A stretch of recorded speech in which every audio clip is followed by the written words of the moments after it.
तो अब डिस्कस करेंगे हम लोग कॉम्प्रिहेंसिव इकोनॉमिक कॉपरेशन एग्रीमेंट के बारे में। काफी इंपॉर्टेंट टॉपिक है गाइस, बहुत ध्यान से इस टॉपिक को सुनिएगा। एक इंटरिम ट्रेड एग्रीमेंट हुआ है इंडिया और ऑस्ट्रेलिया के बीच में। इंटरिम ट्रेड एग्रीमेंट, अंतरिम व्यापार समझौता ऑस्ट्रेलिया और भारत के बीच में हमें देखने को मिला है। इसमें जो भी सेंसिटिव आइटम्स जो होते हैं, अभी ये उस आइटम्स को इंक्लूड नहीं कर रहे हैं, राइट। इंडियन और ऑस्ट्रेलियन नेगोशिएटर्स जो हैं, उनका जो फाइनल इंटरिम एग्रीमेंट जो होगा वो 30 डेज के अंदर अंदर रेडी हो जाएगा और ये दोनों ही कंट्रीज के लिए विन विन डॉक्यूमेंट साबित होने वाला है। अभी मुझे पता है बहुत सारी चीज आपके ऊपर से चली गई होगी, बट सिंपल तरीके से अगर हम इनको समझे तो इंडिया और ऑस्ट्रेलिया के बीच में ये एक प्रकार का ट्रेड एग्रीमेंट है, ट्रेड एग्रीमेंट। और दोनों ही कंट्री ने कॉन्फिडेंस जो है वो एक्सप्रेस किया है कि दोनों ही country comprehensive free trade agreement जो है वो साइन करेंगे। कॉम्प्रिहेंसिव फ्री ट्रेड एग्रीमेंट आपस में एक दूसरे के व्यापार को इंक्रीज करने के लिए, एक दूसरे के बीच में ट्रेड को बढ़ाने के लिए अपनी अपनी इंपोर्ट ड्यूटीज को जो है वो डिक्रीज करेंगे और ट्रेड को एनहांस करेंगे। बताया जा रहा है कि ये इंटरिम एग्रीमेंट जो है ये अर्ली हार्वेस्ट डील है, मतलब कि लाभों की फसल काटने से पहले किया गया समझौता है। मतलब कि एक और अच्छा समझौता जो है वो होने वाला है, एक अच्छा एग्रीमेंट जो है वो ट्रेड से रिलेटेड इंडिया और ऑस्ट्रेलिया के बीच में होने वाला है। तो उससे पहले ये इंटरिम एग्रीमेंट हुआ है, यानी कि पहले एग्रीमेंट, यानी कि मेन एग्रीमेंट से पहले ये एग्रीमेंट किया गया है, राइट। एम ये है कि दोनों के बीच में बायलैटरल ट्रेड जो है वो बढ़ेगा। जैसे ही इनका नेगोशिएशन जो है वो फाइनल सीईसीए का हो जाता है, कंप्लीट हो जाता है, कॉम्प्रिहेंसिव फ्री ट्रेड एग्रीमेंट का या कॉम्प्रिहेंसिव इकोनॉमिक कॉपरेशन एग्रीमेंट का, जैसे ही अगर ये हो जाता है, फाइनलाइज हो जाता है, कंप्लीट हो जाता है, तो मतलब उस कंप्लीशन के लिए ये एक दूसरे के साथ अपने ट्रेड को जो है वो बढ़ा रहे हैं, एनहांस कर रहे हैं, राइट। तो इंडिया और ऑस्ट्रेलिया के बीच में जो बायलैटरल ट्रेड है वो क्या है, तो हम लोग जो है वो ऑस्ट्रेलिया को एक्सपोर्ट करते हैं और फाइनेंशियल ईयर 2021 में हमने 4.04 बिलियन यूएस डॉलर के अमाउंट के प्रोडक्ट जो है वो एक्सपोर्ट किए हैं और इंपोर्ट किया है 8.24 बिलियन यूएस डॉलर के प्रोडक्ट्स को। मेजर इंडियन एक्सपोर्ट्स जो होते हैं ऑस्ट्रेलिया पे, यानी कि हम ऑस्ट्रेलिया में क्या क्या भेजते हैं, पेट्रोलियम प्रोडक्ट्स को, मेडिसिन को, पॉलिश्ड डायमंड्स को, गोल्ड ज्वेलरी, अपैरल्स एटसेट्रा, इन सब चीजों को हम भेजते हैं। और ऑस्ट्रेलियन एक्सपोर्ट्स जो इंडिया में जो होते हैं, राइट, वो कौन से होते हैं, coal, LNG, alumina, non monetary gold.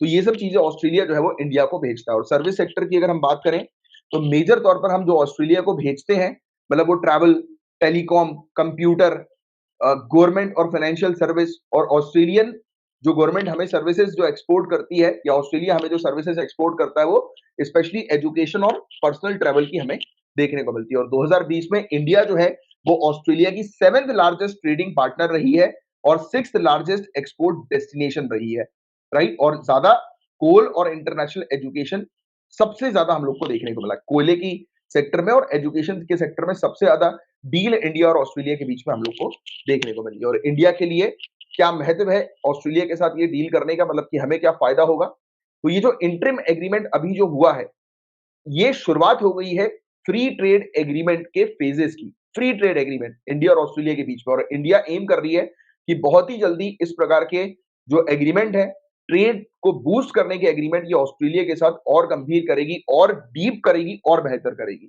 Australia के अलावा इंडिया ने इसी प्रकार के फ्री ट्रेड एग्रीमेंट और अर्ली हार्वेस्ट डील जो है वो कंडक्ट करी है इजराइल, कनाडा, यूरोपियन यूनियन और यूएई के साथ। गल्फ कॉपरेशन काउंसिल के अंदर 6 कंट्री हम लोग को देखने को मिलती है जिन्होंने इंडिया के साथ फ्री ट्रेड एग्रीमेंट को करने का इंटरेस्ट जो है वो जाहिर किया है। और ये है Bahrain, Kuwait, Oman, Qatar, UAE, Saudi Arabia. ये सब कंट्रीज भी इंडिया के साथ ट्रेड एग्रीमेंट करने के लिए काफी ज्यादा इंटरेस्टेड है। तो ये चीज है जो हम लोग को न्यूज में देखने को मिली है। बट आपको ये समझना जरूरी है कि कॉम्प्रिहेंसिव इकोनॉमिक कॉपरेशन एग्रीमेंट और कॉम्प्रिहेंसिव इकोनॉमिक पार्टनरशिप एग्रीमेंट यानी कि सीईसीए और सीईपीए, इन दोनों के बीच में क्या डिफरेंस है। तो मेजर टेक्निकल डिफरेंस जो कॉम्प्रिहेंसिव इकोनॉमिक कॉपरेशन एग्रीमेंट का जो हमें देखने को मिलता है, कॉपरेशन एग्रीमेंट, देखो नाम से क्या समझ आ रहा है, एक तरफ है कॉपरेशन, एक तरफ है पार्टनरशिप, बाकी सब चीज सेम है। तो कॉपरेशन मतलब आप जैसे कि आप जब नई नई डील करते हो किसी के साथ, राइट, जैसे कि आप नए नए किसी के साथ मिले हो, नया नया टाका आपका बेड़ा है किसी के साथ, तो वो क्या हो रहा है, थोड़ा थोड़ा कॉपरेशन हो रहा है, धीरे धीरे करके थोड़ी बहुत बातचीत हो रही है, हाय हेलो हो रहा है, राइट। पर जैसे ही आपका रिलेशनशिप डीप होता है, गहरा होता है, तब आप क्या बोलते हो, ये हमारे पार्टनर है। और आप जानते हो, समझदार हो, पार्टनरशिप जो है वो कॉर्पोरेशन से ज्यादा बड़ी होती है। मतलब जब आप किसी कंट्री के साथ जब पार्टनरशिप पे उतर आते हो, तो मतलब आपकी जो डील्स है उनके साथ और गहरी है। और कॉर्पोरेशन का मतलब आप उनके साथ एक प्रकार का हल्का-फुल्का ट्रेड कर रहे हो। यानी कि अपनी नीड्स को फुलफिल करने के लिए और वो अपनी नीड्स को फुलफिल करने के लिए एक समझौते पर, मतलब एक इस प्रकार की, मतलब सहमति पर उतर आए हैं, एक-दूसरे के साथ मिले हैं वो, अपने-अपने इंटरेस्ट के लिए। फिर पार्टनरशिप जो होती है वो और गहरी हो जाती है और डीप हो जाती है, राइट?